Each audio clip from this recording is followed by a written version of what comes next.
Welcome to our discussion of better statistics for better policy in a changing world. I'm Michael Mandel, Chief Economist and Vice President of the Progressive Policy Institute. As most of you probably know, PPI has been around for about 30 years, focusing on growth and prosperity in the US and around the world. This particular conference is sponsored by the Innovation Frontier Project, a relatively new part of PPI. The Innovation Frontier Project focuses on how to achieve progressive goals through science, technology, and innovation.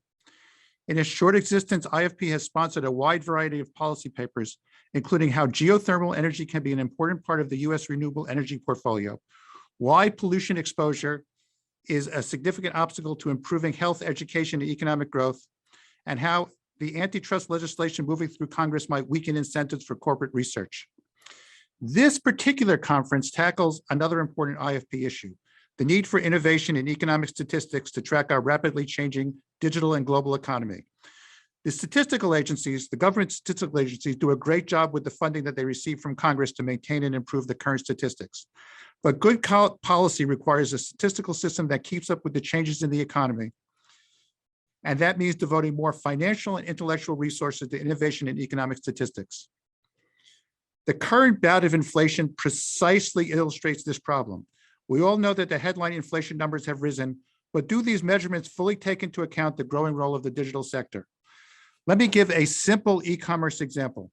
In 2019, the average American spent about 15% less time shopping for consumer goods than he or she did in 2005, or about half hour less per week, presumably because of the time savings from shopping online.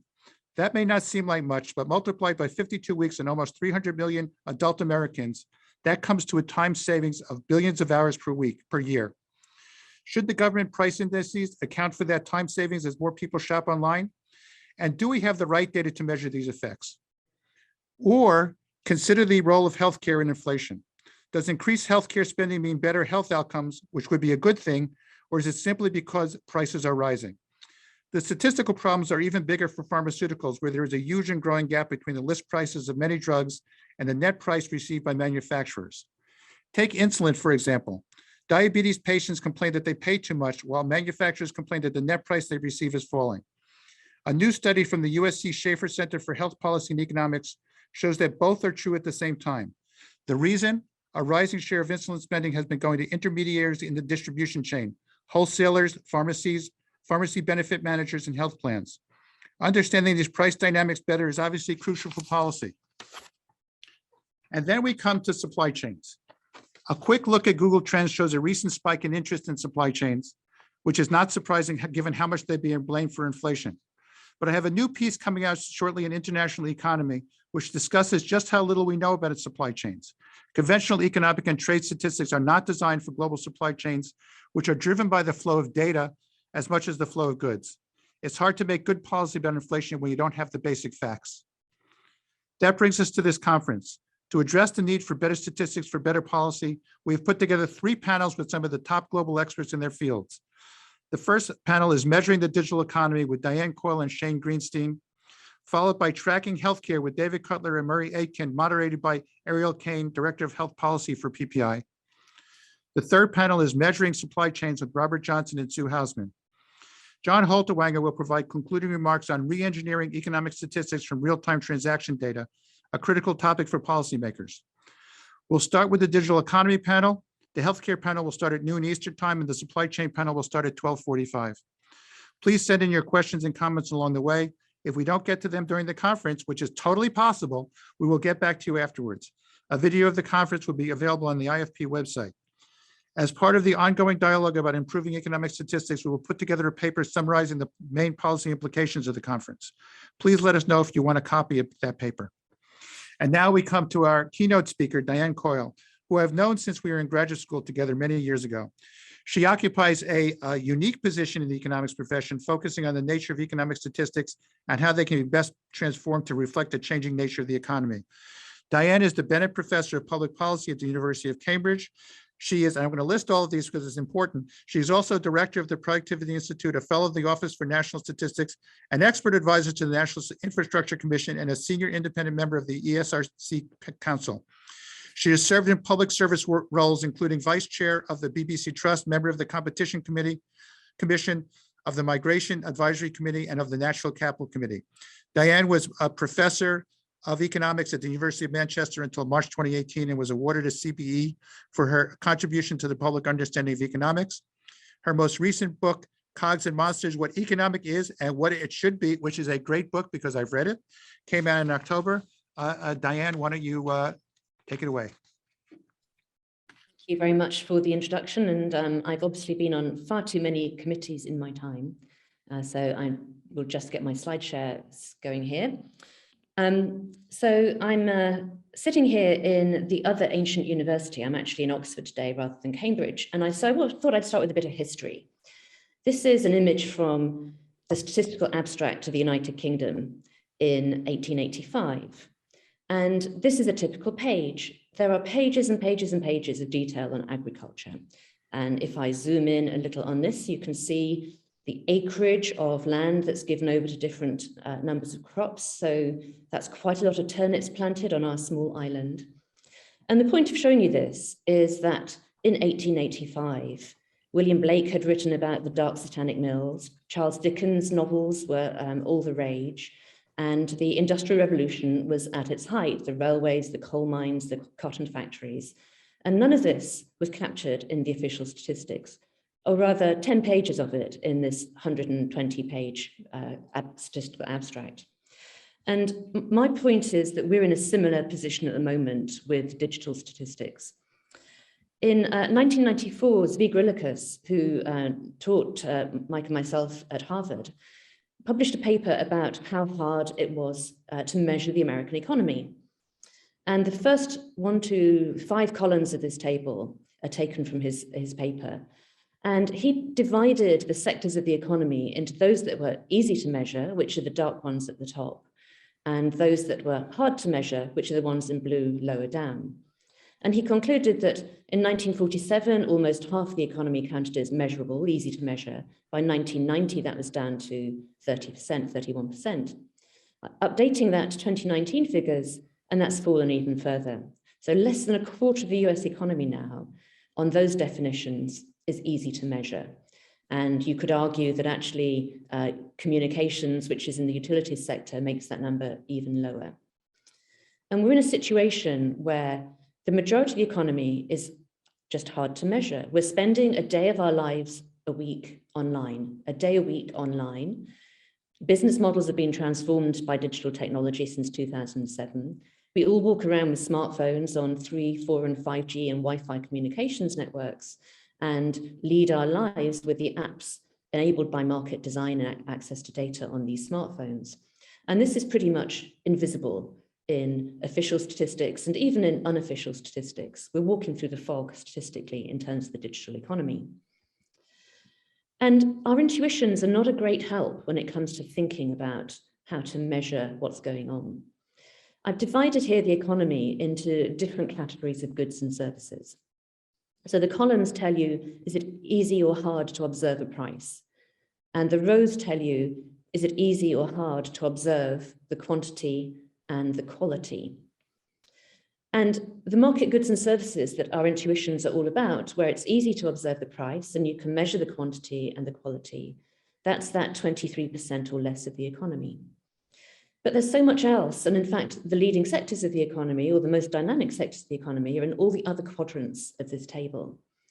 So if you think about other market services, which might be parts of finance or professional services, management consultancy, accountancy, real estate, it isn't always even obvious what the unit of quantity is. So statisticians might be able to observe the revenues of the sector, but what's the output of a management consultant? We're surely not going to count the number of PowerPoint pages as the quantity. And as for the quality, well, you might never know, or you certainly might not know until long after. And why does this matter? It's because we want to divide the revenues that we can relatively easily observe into these different components to understand what's happening to inflation, the price element, and what's happening to the real terms or the volume terms element, which is an indication of how much better off people are getting. And the quality, because we know that there have been significant quality changes, largely driven by these digital technologies. And similarly, the innovations, the new delivery models, such as the online travel agency or banking or retail, we don't observe the quantity and quality. And then there are new financial instruments, including crypto, where we don't even observe a posted price, or not very easily, not the price of the services that individual consumers are buying. And then there's the whole government sector, the social service sector, there's household production, and digital is also transferring a lot of activities out of the market economy into unpaid household production. So just think about the way that rather than going to a travel agent, you now put together your vacation online. It saves you time going down to the high street.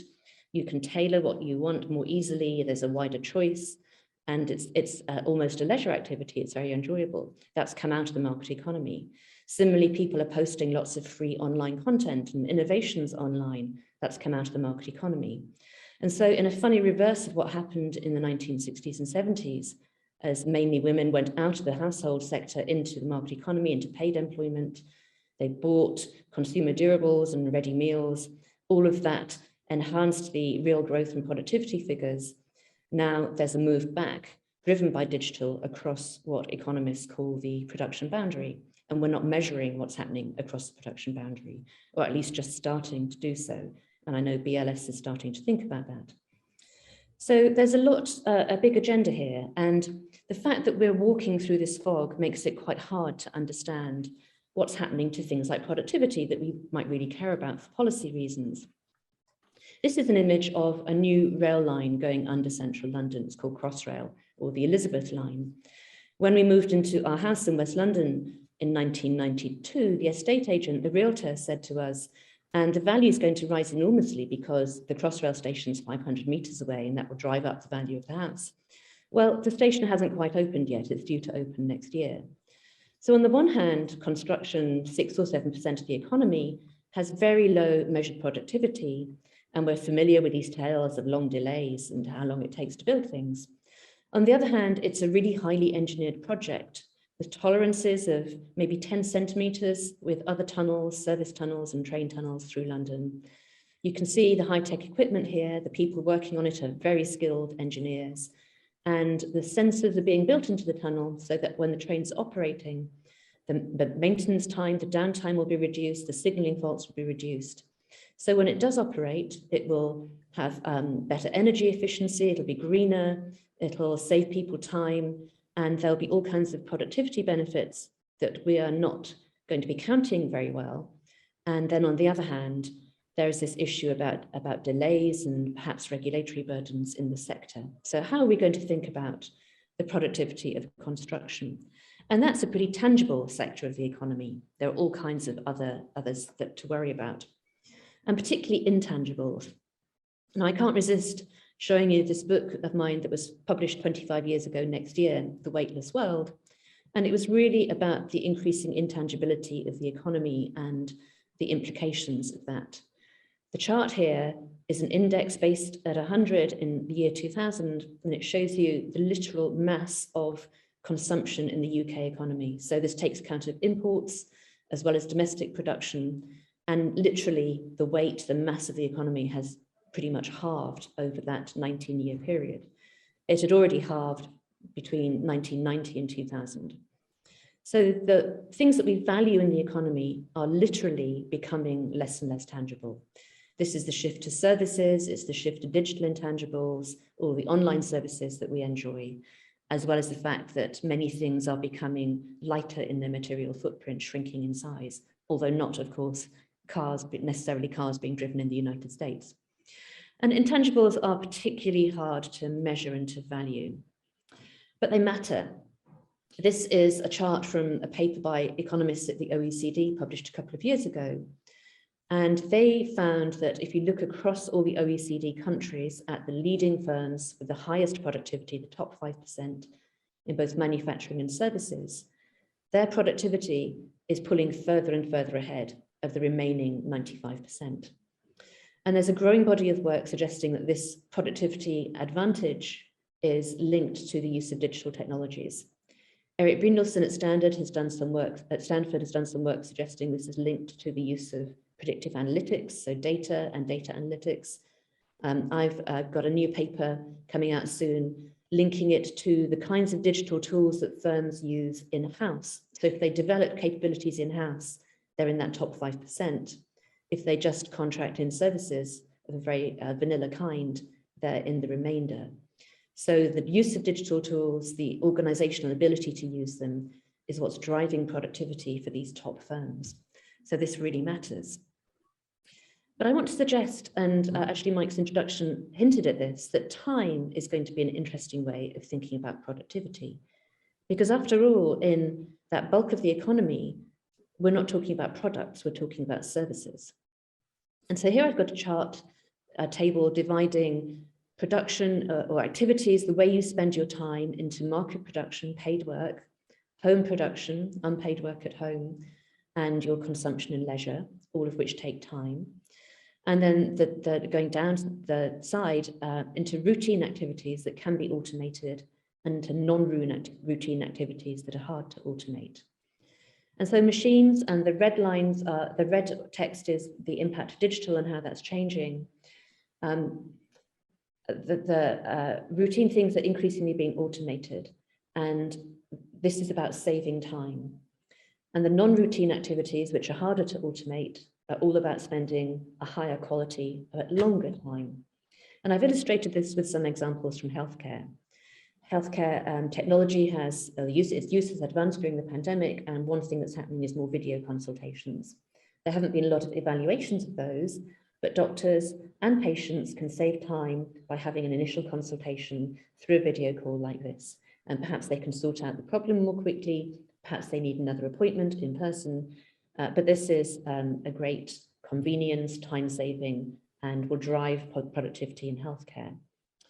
If you're a seriously ill COVID patient, on the other hand, you want the kind of care in the ICU that's shown in the other image, with all of the medical staff, all of the highly skilled person hours that involves.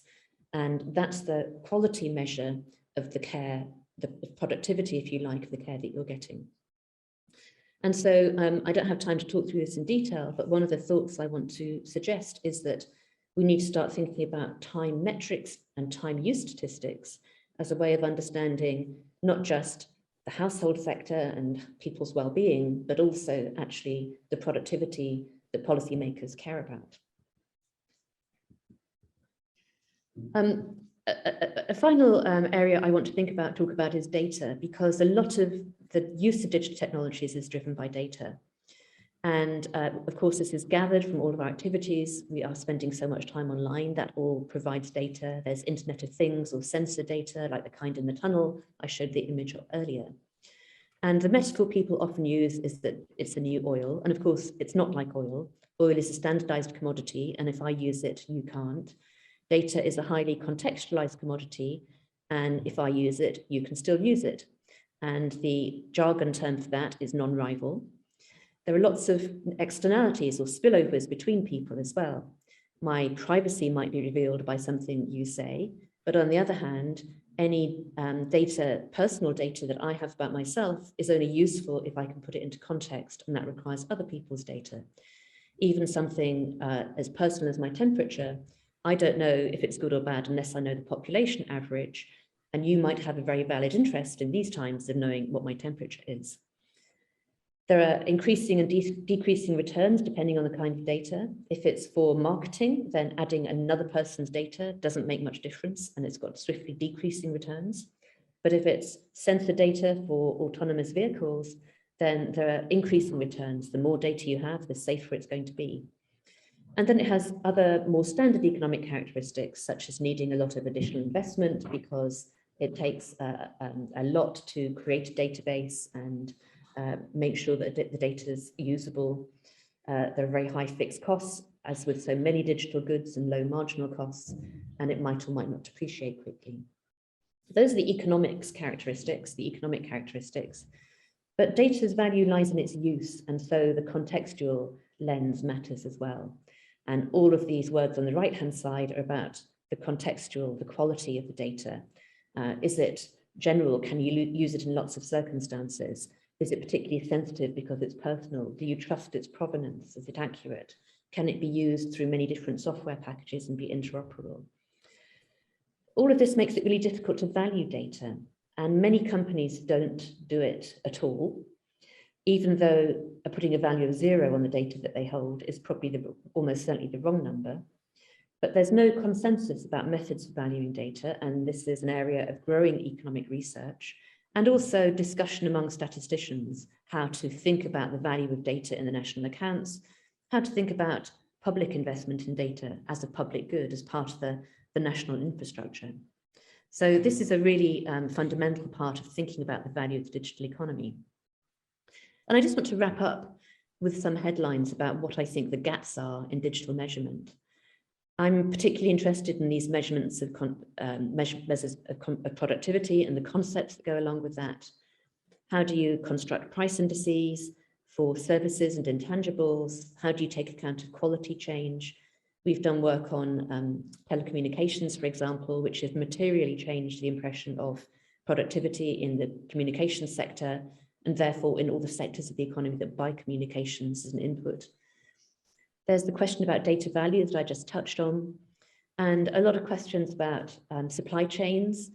I met the finance director of CF Industries in the UK recently. It's an American company. It turns out that they make fertilizer, and a byproduct of that is carbon dioxide, a key input into food processing. They supply 2/3 of the carbon dioxide to the UK food processing industry, and they didn't know until they stopped producing so much fertilizer because of the cost of energy. So this point about not knowing supply chains, not knowing how things cross borders is a key one, but even more so for data, for intangibles, for services, which are just not measured very well. And then finally, thinking about economic welfare and well-being. We've had this measure GDP, which has done a good enough job for a very long time since the Second World War, but the gap between what it measures and broader concepts of both productivity and well-being is growing over time. And this is another area of the measurement agenda that I'm particularly interested in. So that's me done. I'll stop sharing, and I'm very happy if there are any questions or anybody's got any comments. Thank you. Thank you very, very much, Diane. That was a fantastic presentation. I think I'll start off with a couple of questions. First, you mentioned time metrics, and I find time metrics really interesting. Can you say a couple of words about that? Because clearly, I mean, in the US BLS collects the American Time Use Study survey, which does do some annual time metrics, but we don't really make very good use of them in terms of studying the economy. I think they're very much overlooked. We have less regular time use metrics as well, and a new survey is starting to ask more questions about digital activities, such as how much time do you spend doing online banking or online shopping and so on. But I would think about it from two angles. One is about how much well-being do people get from their different activities, and there's a little bit of research on this, but this is the real budget constraint we have. We only have 24 hours in a day. You don't have to spend all your money, but you've got to spend all your time. And that's allocated between things that we enjoy and things that we don't. And we might enjoy work or not. People generally hate commuting, but they've got to earn money. So there's a kind of well-being aspect to time use. But then I think even less thought about is the productivity aspect to time use. And many sectors of the economy, you talk to many people in business, they do think about time saving. And if you think about it, the huge revolution in manufacturing productivity starting in the 1980s was just in time. It's literally called just in time, taking out all of those lags. Now, there may be a downside to that, as we're finding out, because that takes some resilience out of the supply chain. So we want to understand more about that trade-off. But how long it takes to get things to people, how long it takes to do things that are not enjoyable but have to be done. And to go back to the health example, if you're having a blood test done or a PCR test, you want that done as quickly as possible and the results as quickly as possible. But if you have something seriously wrong with you, the ideal would be that you had as many staff as you need spend all their time looking after you and really high quality care. So this is the kind of concept I'm playing with, but I think it's really early days to understand this. I also think about time metrics as it being important for job creation. In the case of e-commerce, what's happening is you're moving hours from the household sector into the market sector. So rather than driving to the mall yourself, somebody else is doing the picking and packing and the delivery. And that creates, your time savings creates market jobs in other parts of the economy, which I think is, we don't think about enough. Retailing is a really interesting example because we've gone from a situation where there is some modest capital in the form of conveyor belts and people working at checkouts to automated checkouts where the capital equipment is more sophisticated and it's got better software, but you do the work yourself. So it's your unpaid labor that will make the productivity of the supermarkets look better. And then perhaps we'll go to the Amazon type store where there's even more sophisticated capital, but it's almost all software and intangible. And there's no labor involved at all because you just walk out with what you want. That's right. So, I mean, one of the questions that comes up for me in terms of this conference is, what should we be telling policymakers in the short term? Is there any low-hanging fruit? Is there any easy improvements in the statistics that would sort of help policy? Well, or have all the easy ones been done already? I'm not sure there are easy ones. I mean, I think there are easy ways to improve methods of collection. Yeah. And so using much more very large data sets, web scraping techniques, natural language processing, there's a whole lot more data out there to be accessed, and that's starting to happen. And in a way, that's the easy bit. But the conceptual issues, I think, are quite hard and haven't been worked through yet. So this point about data valuation, there's a multiplicity of different ways of thinking about the value of data. And given that its use values are so varied, it's not clear that any of them is going to do the job. But we know that it's got a value. So how are we going to think about that in data policy, as well as economic policy, which so many governments are grappling with at the moment because these have become quite pressing issues. But this is the reason I love the statistics. People think it's really boring, but actually it's fundamentally about the basic concepts of economics and that basic price times quantity times quality equation that I started with. Well, let's actually talk about the more difficult problems. If you had a chunk of government funding that you could bestow on the statistical agencies, and what would you tell them to sort of work on first, and assume that they could sort of tackle some of the really tough problems? Which are the important ones do you think they could make some progress on if they had the right funding? I would say collect the time use data. Collect the data from the big tech companies, however that can happen, and that may require legislation in some countries or difficult negotiations, but they have a lot of data that we would need. And then look in detail at different sectors of the economy. I did a project with the Office of National Statistics here looking at the telecommunications sector, and we translated what had been a flat price index into a 35% decline. And given that it's such an important input into services, this has changed the picture that we need to tell about manufacturing versus services productivity in this country. Manufacturing productivity has actually continued to rise and services productivity not. And we only found that out by working with the engineers and going deep into the sector. So my strategy now in my research is to look at particular sectors, and construction is one of them, but business services would be another, computing would be another, pharmaceuticals would be another, where it's just difficult but also important to untangle the role of intangibles, the role of quality. So I thought your construction example was really interesting. It seemed to me that you were kind of balancing the usual measures of construction being low productivity with, well, maybe it's not. Was I picking that up right? I'm starting to think there's a sort of productivity J-curve going on in construction, because the technologies are now available that you can draw up the plans on a computer, you translate those into what used to be called blueprints, that's still online, and that could be used on site. There can be more off-site manufacturing to bring components in and put them together on site. But the on-site skills and organization to use those effectively are not there yet.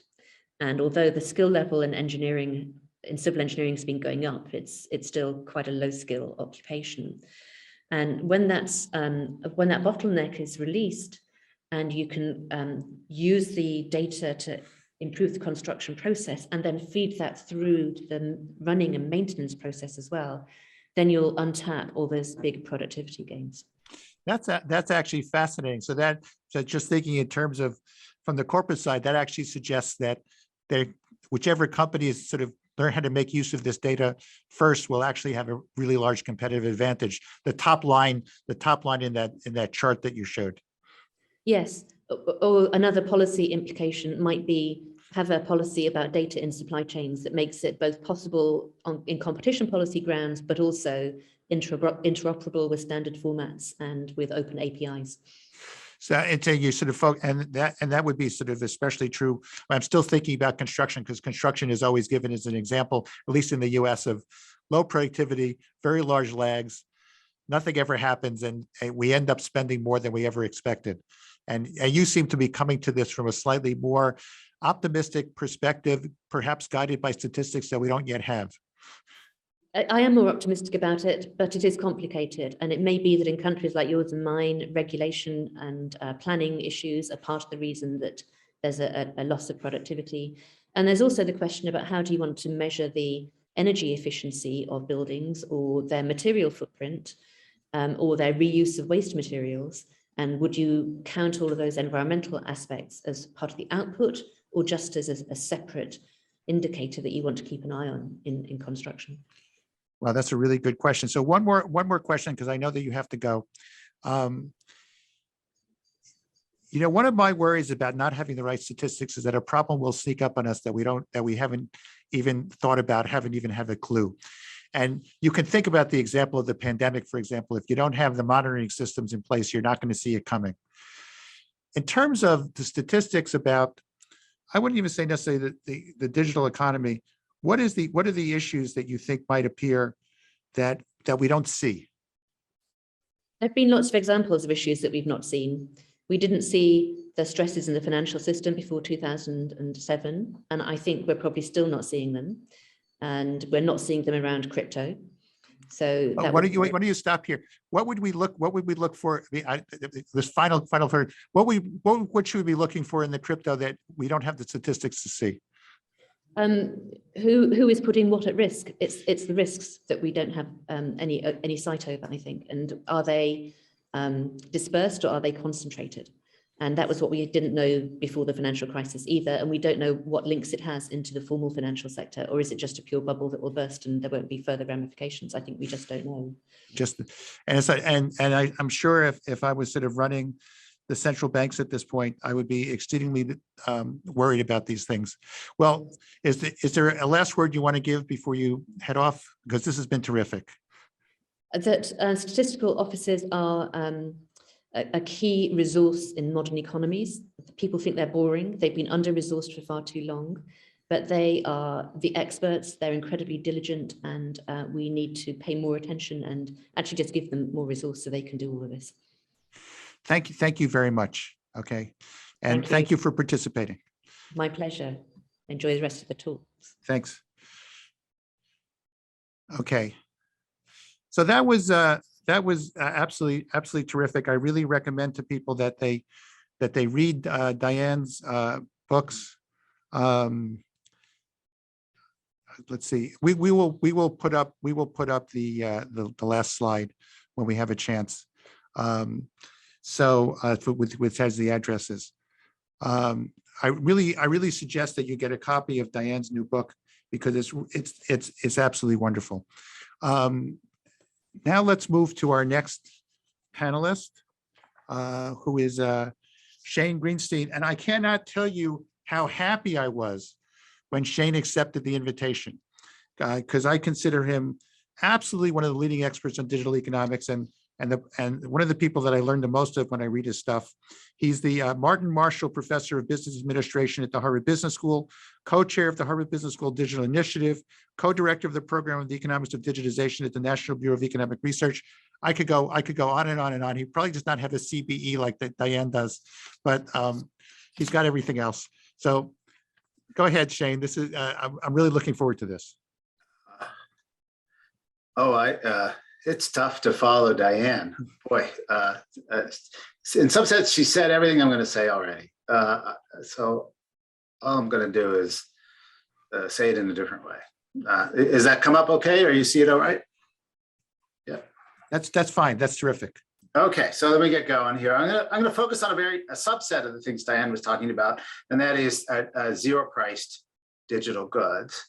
And a very specific question: how well does GDP measure the impact of digital services priced at zero? And now you might you might worry about this just because we've seen zero price in non-digital goods. As alluded to, we already know we have a problem with household services. When you do them yourself, they aren't priced. When you buy them from somebody, they are, and suddenly GDP goes up. That doesn't seem right. We also know we have this problem in discovery and knowledge. When it transacts at no price, it just moves, and then things improve, and we don't know why, because you can't source it. You can't find the source in a transaction. And we know we get it in things like public goods like air, clean air. It improves. You don't have to pay a price to benefit from that clean air. And yet it will show up in other parts of the economy like land values. And so figuring out the gains is hard. So in digital services, are we just getting an old wine in a new bottle? And I would argue that in some ways, yes, we are, but in some ways, no, because the mechanisms and causes are different. And that those looking at those mechanisms and causes would lead you to conclude that these problems are increasingly prevalent. And this is going to tie in quite well with what Diane said. And so why would you care about this? Well, it sure suggests the CPI is too high. It also suggests we're making errors in our analysis of the causes of economic growth. So I'm going to divide things up into 3 categories just to each give you an illustration. One is about measuring long-term change, the next one about software being replicated at no cost, and then talk about the role of new infrastructure. So let's measure long-term change. And this is an example. I think it's been circulated before, but it's still a good example. So let's use it. This is an ad from Radio Shack. You have to be a certain age to remember Radio Shack and love them dearly. This is an ad from Radio Shack in 1991. And just like you to notice, everything advertised on this ad is now possible to perform on your cell phone.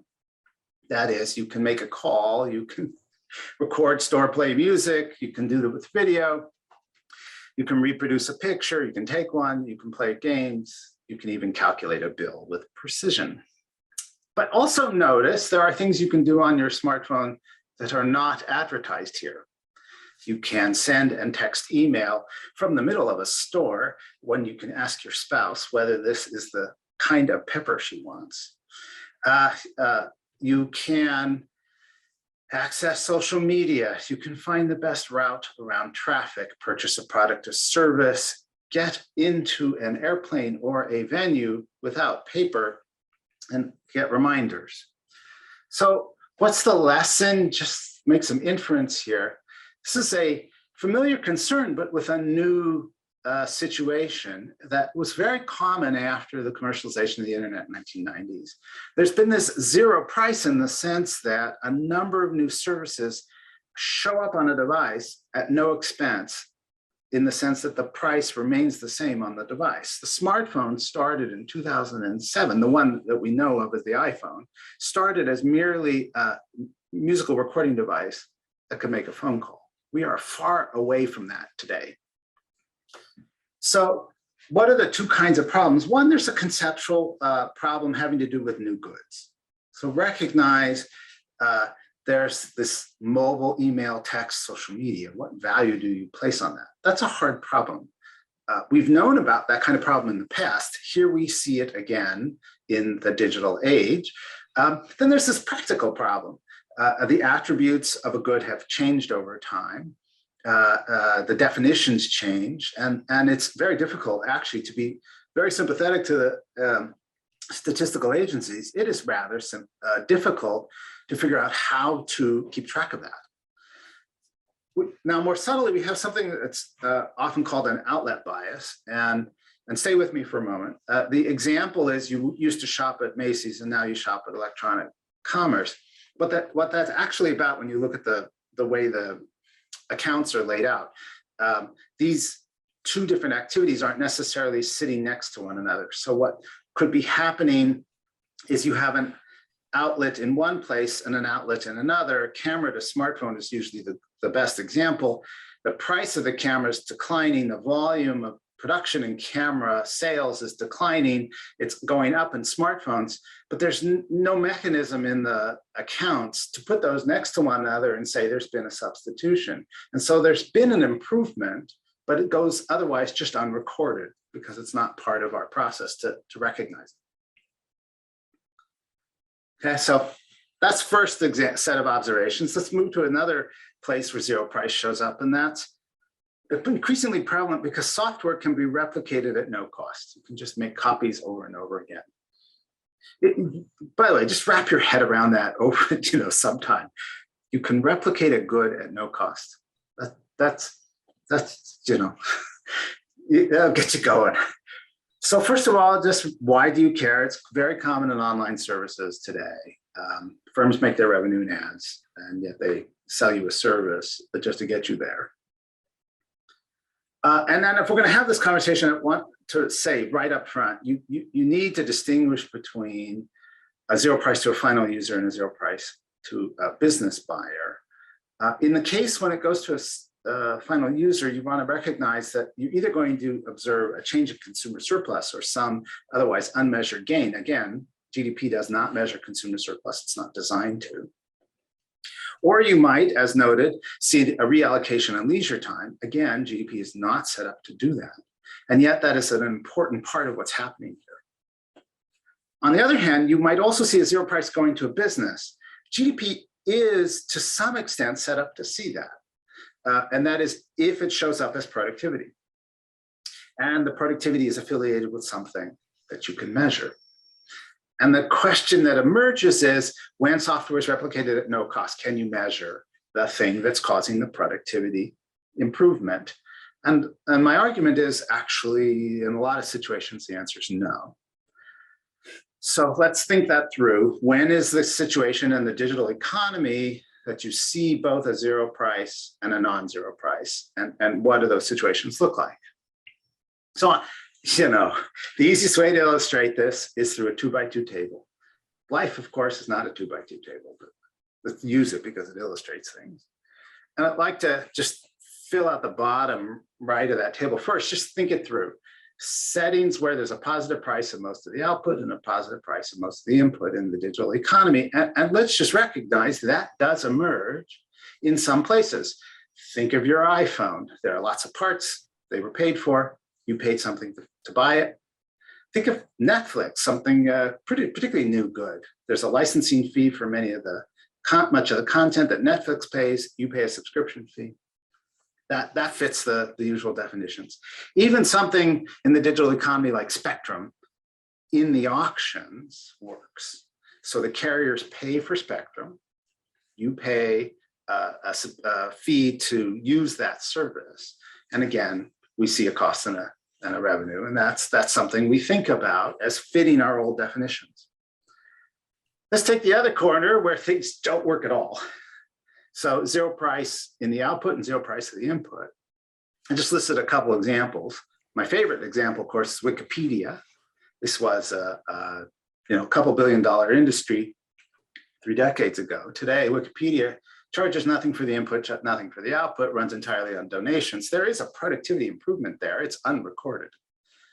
How about Apache Linux, most common web servers in the world, most common operating system in the world, R, another language many people know.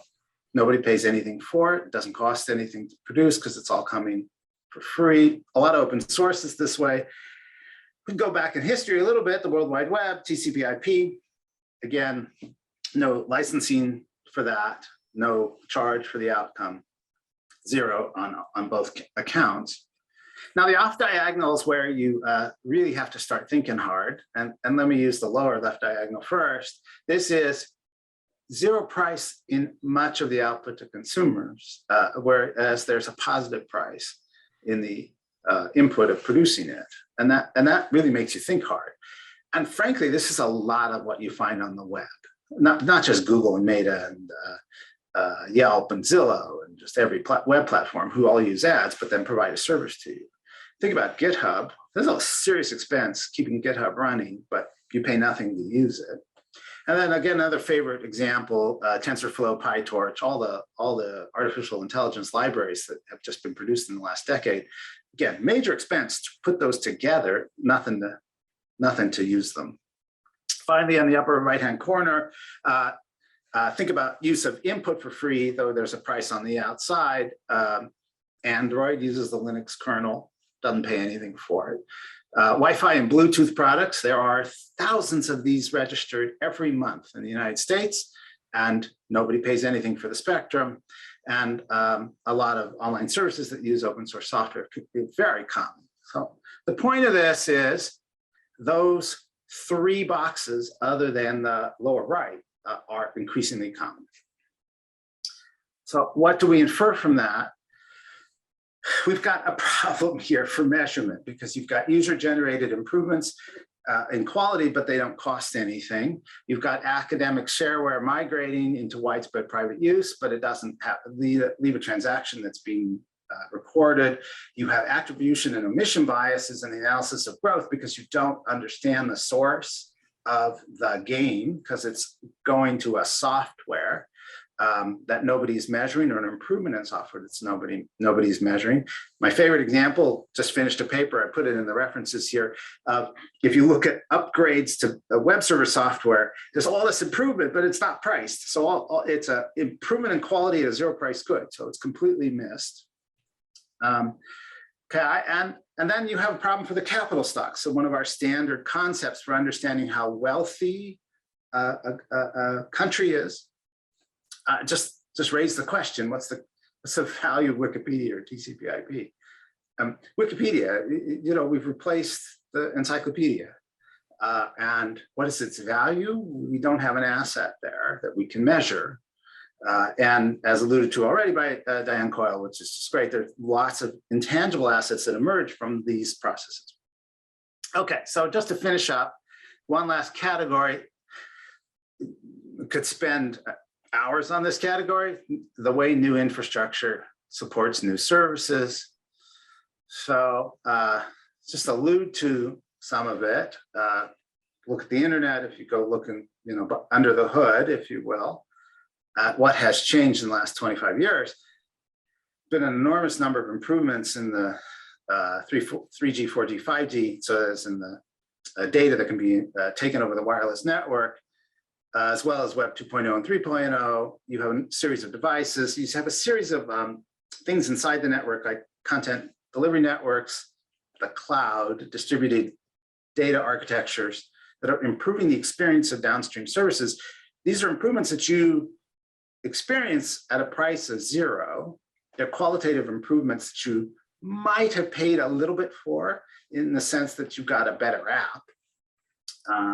But largely speaking, most of the gains have just gone to users in the form of new attributes, less delay in your video, just the fact that you can do the video now that you couldn't do a dozen years ago.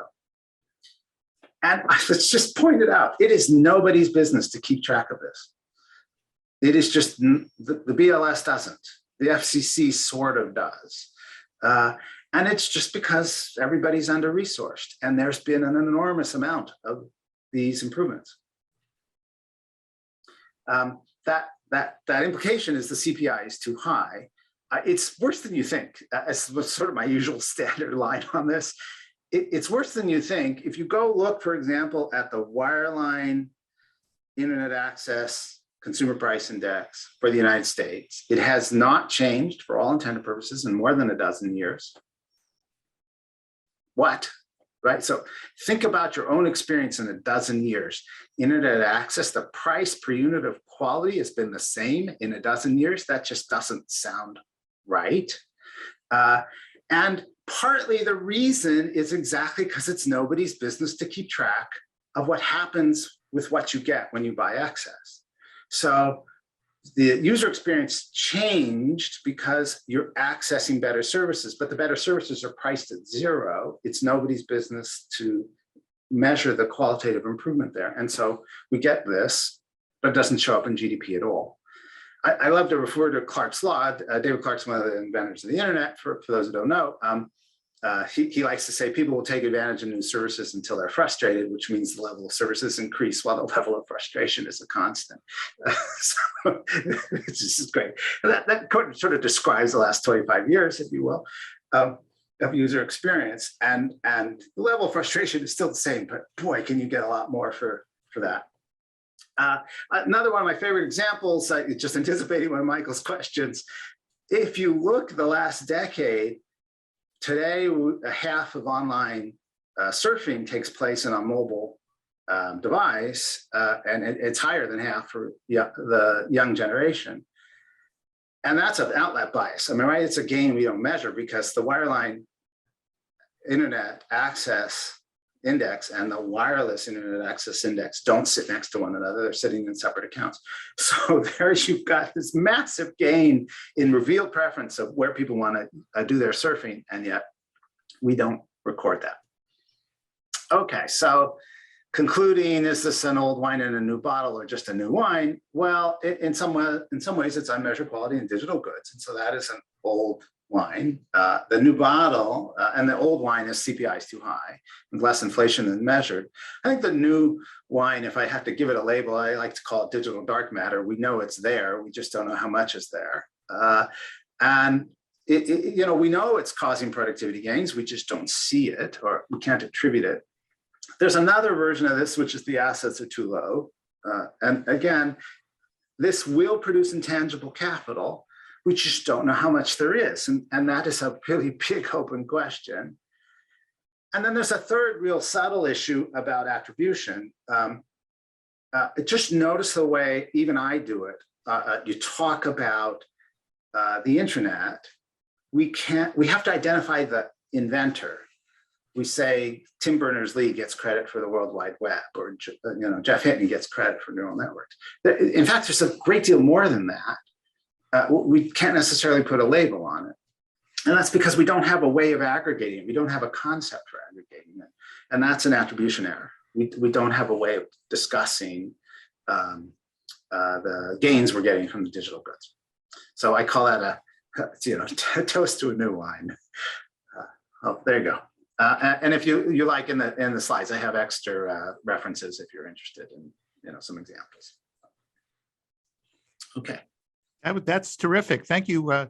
Thank you so much. Let's see where we are at this point. Okay, great. Okay, that was a fantastic presentation. I have so many questions and so little time at this point, but let me sort of start. So your conclusion is the CPI growth is too high. Do you have any sense about whether or not the size of the bias has been increasing? Do we have any data on that? We have history. The hard part is forward-looking. So let's do the history the easy part. Just think about the number of Web 2.0 and Web 3.0 device sites that have come into being in the last 2 decades and how they've improved in the last 2 decades. And we know from surfing data that a lot of time has gone to those sites. So there's been this massive reallocation in leisure time to a bunch of free sites. And so that suggests there's been a big change in welfare. Now I'll tell you why it's really hard. One of the reasons it's really hard, two come immediately to mind. First, it's, the surfing data is both about use of work time and use of leisure time. So it mixes the two. And so being able to make that distinction is pretty important if you want to understand this, the economic benefits and where it resides. And then a second problem is just counting. How do you think about the improvement in search? How do you think about the improvement in social networks? How do you think about the improvement? I can count the sites. I can count the amount of time that's gone up. Even if I could distinguish between where the accounts go, what's the value of the time you use there? I mean, I'm the first to recognize, and you probably too, when I go look at sports scores, the value of my time is low. When I go look up something online for a work purpose, the value of my time is high. And again, being able to do a proper accounting is pretty difficult there. So let me ask you one question. I mean, it's a question I asked to Diane too. If you had a chunk of money right now that you could sort of bestow on the statistical agencies in a way that would help policymakers the most, not researchers, please. Okay, Yeah. policymakers the most. Okay, where you talk about nobody being in charge of sort of tracking new goods and services. Is that where you would put it? Would you sort of have a commission for new goods and services? Okay. That's certainly the most obvious one historically. So, you know, and I tend to have faith that that's going to continue. So, yeah, just getting a bit of an estimate of the difference between the past and today. And if you were to do a backward looking at account at US GDP, it grew a lot more than we think because we've not accounted for all these new services that showed up. I do another one, if you don't mind me doing as well. Okay. That's really obvious and nobody's just calculated it. We averted a disaster in the last 2 years due to digital goods. It's sort of obvious. In the absence of the internet, 40% of the labor force would not have been able to work from home, which is what we had at the height of the pandemic. The pandemic would have spread faster. Millions more people would have died, as in the 1918 flu pandemic. We averted that, right? We did not experience that. That's a massive gain. And in some sense, it's just not a part of anything we even talk about. Another one is the RNA vaccines. Again, something that hits lots of people. The RNA-based vaccine, Moderna, so is Pfizer, both RNA-based vaccines. Those use 20 years worth of digital biology, which is why they were able to synthesize within 2 weeks. And we haven't calculated that. And we haven't calculated. That's an absolutely stunning improvement. And yet, in some sense, if ever you had an argument for digitization of the sciences and subsidizing that, boy, is that a big implication for policy. So this has been a fantastic presentation. We have a question that we're not going to sort of take at this point. And you know who it's from. And do you have can you put up just really quickly the last page of where people can sort of find more stuff on you? Oh, absolutely. Give me a second again. And